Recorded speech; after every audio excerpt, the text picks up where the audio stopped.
Welcome to Smart Sex, Smart Love, where talking about sex goes beyond the taboo and talking about love goes beyond the honeymoon. Today's podcast is Asexuality, and I'm excited that I have a guest that I found on TikTok. Today is Cody Daigle-Orians, an asexual writer and educator living in Hartford, Connecticut. He's a member of the ACE and Arrow Advocacy Project, a Washington, D.C. based organization providing resources on asexuality and romanticism to the public. And he's the creator of Ace Dad Advice, an online project that aims to help young people and those questioning their sexuality find the courage and confidence to live their best ace life. Welcome, Cody. Thanks for having me. Yeah, I'm really excited. We were saying this before. I should have left it for the podcast. I'm going to say it again. You know, when I started watching you, you were like new to it, and you had just talked about you just discovered this about yourself, and then I started watching, and all your TikTok videos are just so educational and so professional. I'm like, what happened? This guy woke up one day and realized he's an asexual, and then now he's able to, do this. But now we learned that you're an educator, right? Yeah. I spent about 15 years in the classroom as a teacher. I taught theater, which is very different from what I'm doing now, but I get to use those skills again, which is awesome. That's awesome. You're I love when your stuff comes up because I learned myself. And, therapists are all up in the air about because it's changing so much, it seems, right? There's all these new terms and titles about asexuality.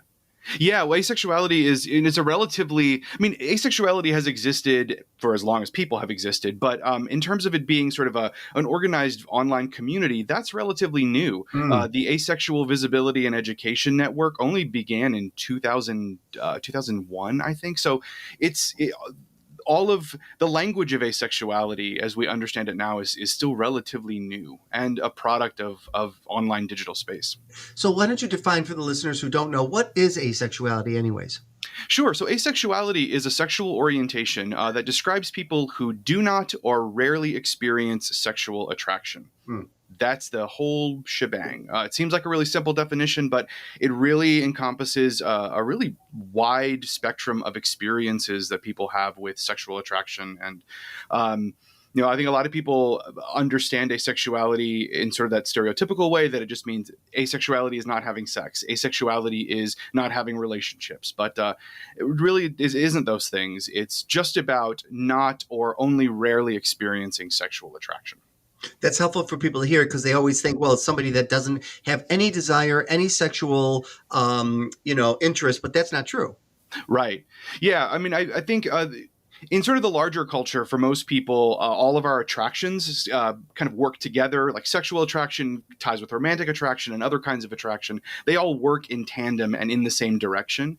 But in reality, all of those different attractions work independently. So you can experience one kind. Romantic attraction is one that I do experience. I am romantically attracted to people. I have romantic relationships with them, but I don't experience sexual attraction. Those two things don't work together for me. And for asexual people, it's just not experiencing that one part of the wide spectrum of attractions that people can experience.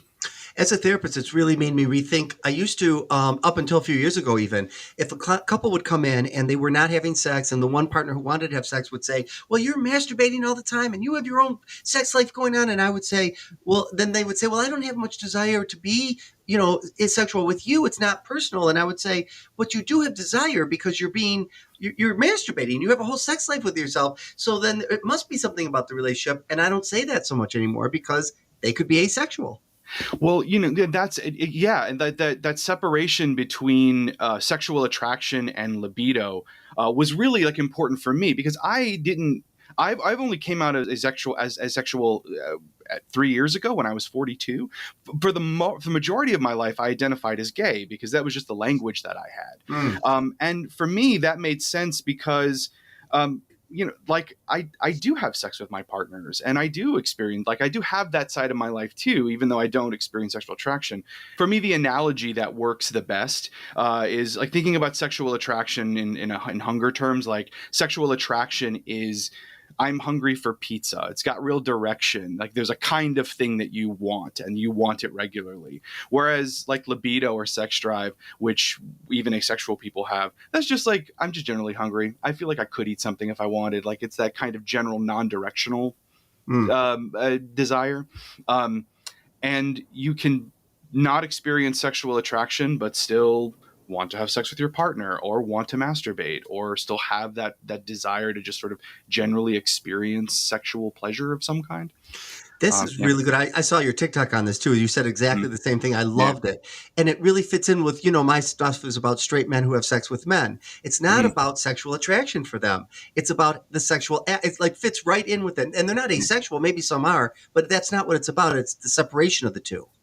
Yeah, well, actually, really, your videos about that. My husband and I talk about we've had big conversations about that, and I was like, no, like asexuality has taught me this is absolutely right. You can divide those things. You can Yes. have want your romantic attraction or even just your sexual attraction can be one way, but there are many reasons why somebody would want to have sex that isn't connected to sexual attraction. Right. It could be just feels good. I want to express something else. I want to like engage in some sort of specific power dynamic that is attractive or appealing to me.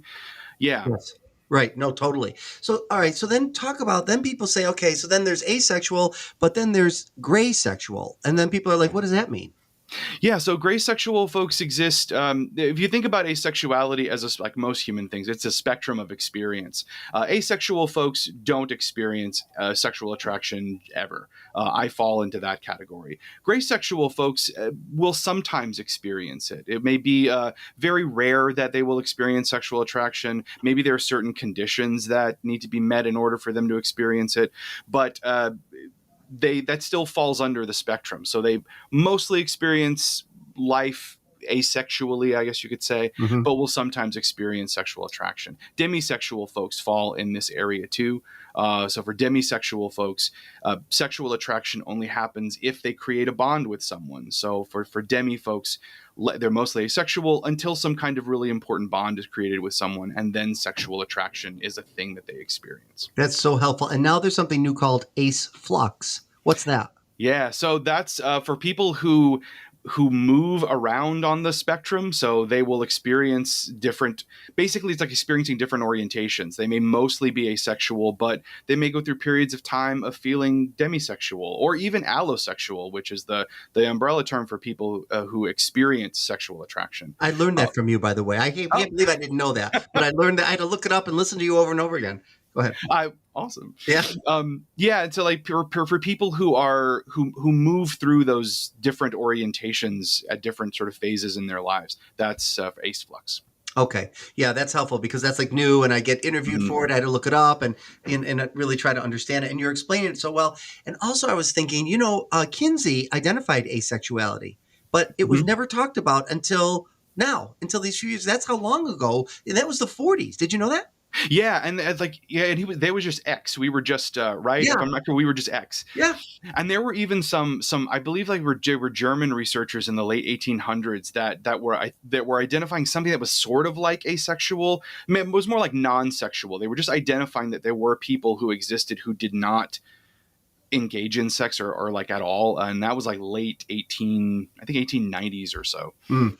Yeah. Okay. Yeah, I know. I just think people should know that. I teach Yeah. it to therapists. Now, what about now? I don't know what you think about all this, but as therapists, we have to think about: does this person have low desire? Is it a medication issue? Is it hormone levels? Is it trauma, childhood trauma? Sometimes people have gender identity issues or sexual identity issues, so they've repressed or suppressed their attractions. How do you? I don't even know if you can explain this, but how do you know you're asexual and rule those things out?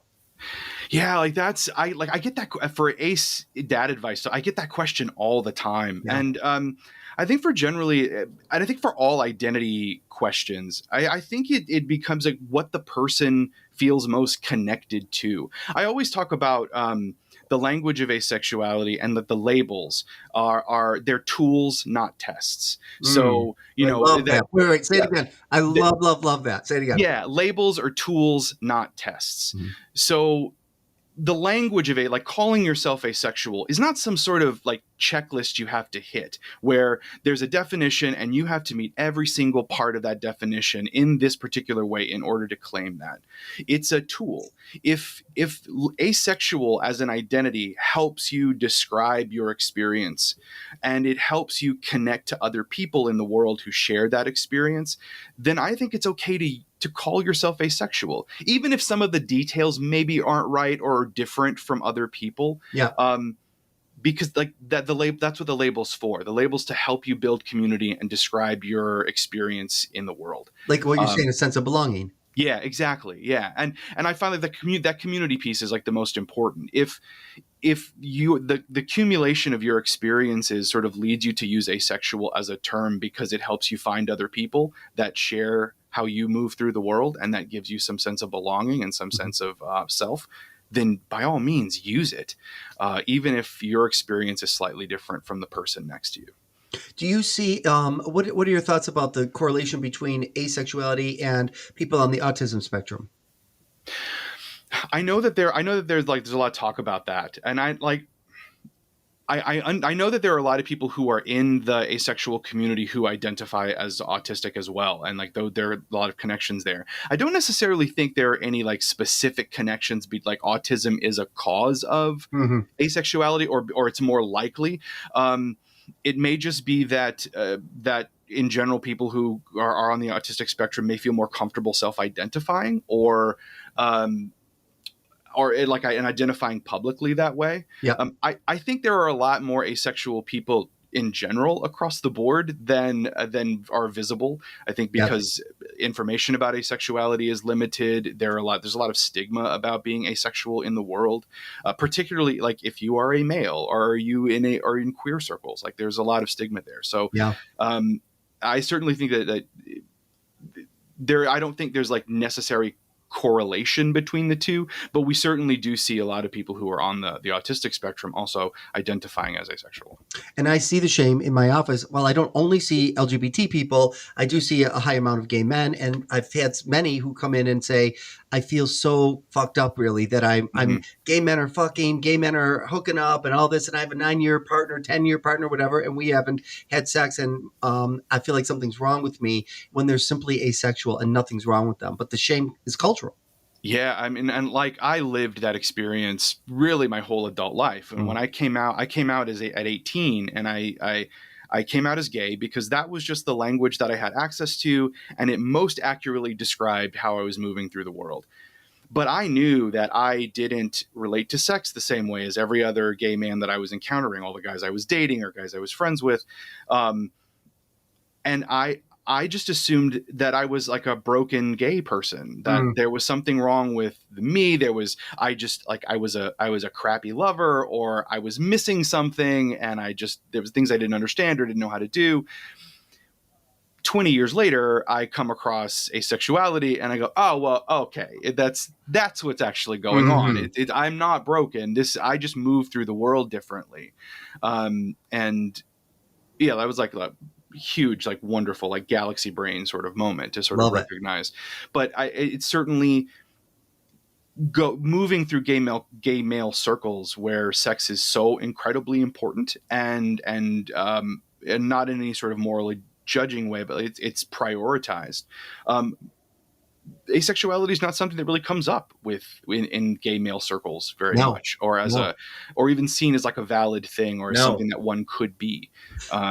No, I created this term "side" for gay men that don't like penetration. I'm a side, and like people are like, wait, so then you don't have sex? Like penetrate, So then I felt broken forever, and then one day I woke up and I'm like, fuck it, I'm not broken. I just don't like it. Penetrative sex. That's all this is. There's nothing wrong with me. Yeah, and like same.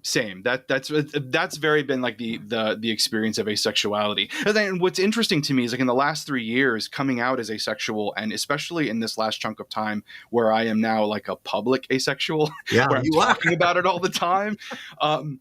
It's actually really changed the way I exist in relationships. My relationship with my husband is different now. We are polyamorous, so I have another partner, and like our relationships are so much better than any relationship I had before I came out as ace. And why is that?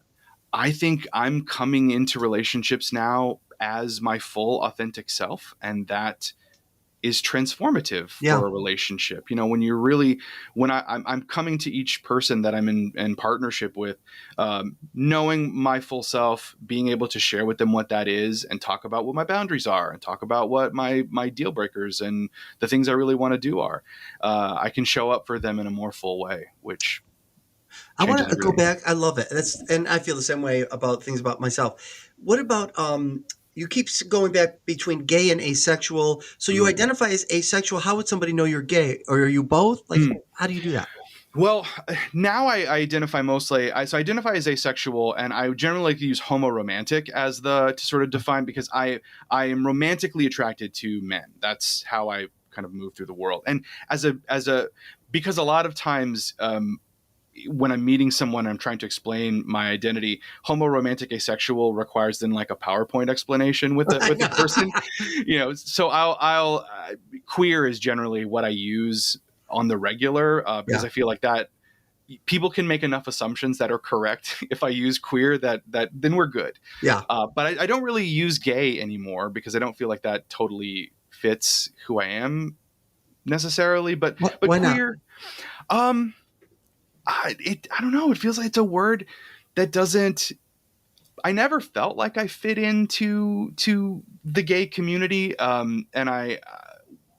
so it never was like a comfortable coat necessarily to wear.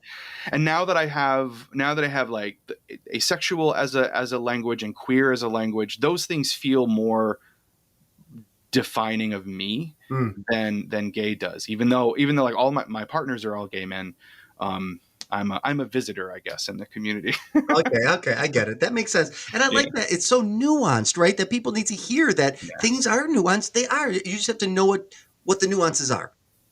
Yeah, and like if you dig into asexuality at all, there's literally an entire language to it. There you have all the basic language, but there's a ton of micro labels that dig really specifically into how people are experiencing sex or sexual attraction and what they're interested in.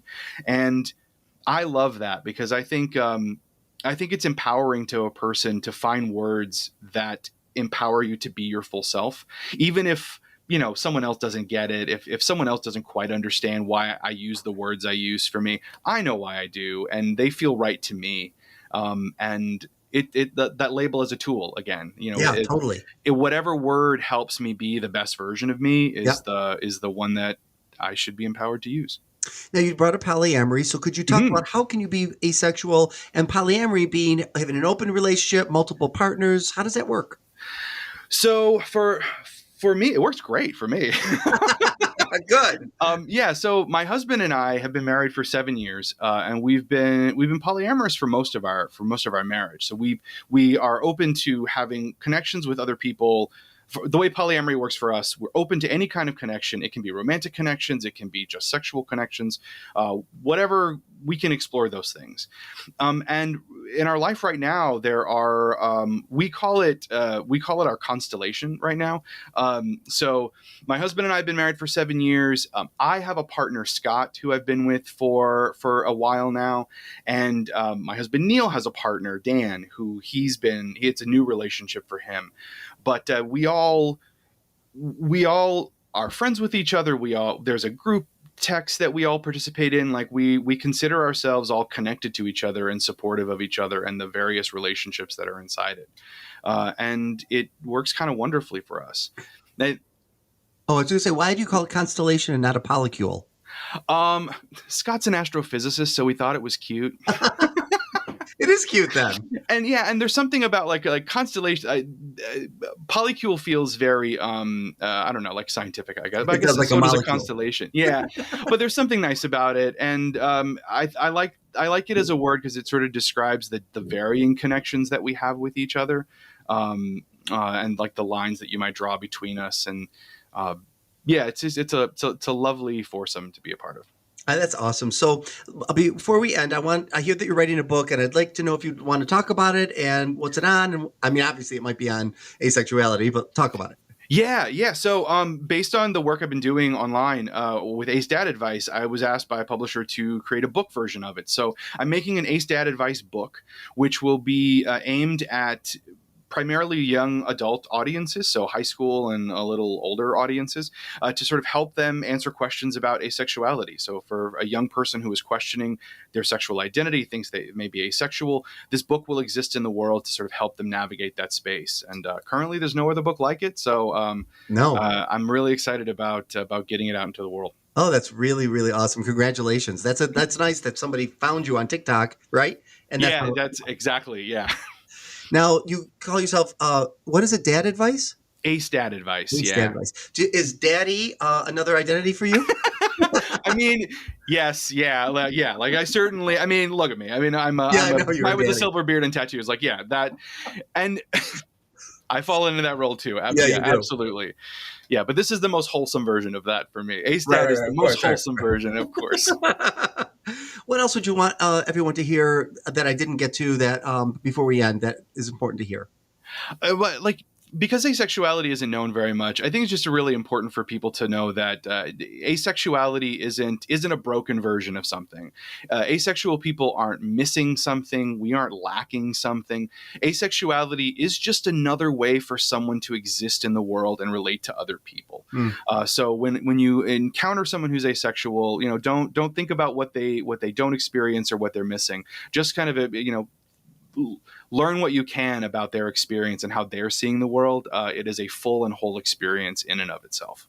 Cody, thank you so much. I knew I was so happy when you said yes. I knew you'd be great on this podcast, and I was so excited when you said yes. So thank you for being here. Oh, thank you. I was delighted to do it. It's been really fun. Oh, good. So I just want to thank all my listeners, too, that you can hear more of my podcasts at smartsexsmartlove.com. And also you can follow me on Twitter, on TikTok too, on Instagram and Facebook. My handle's at Dr. Joe Kort. And you can go to my website, joekort.com. That's JOEKORT.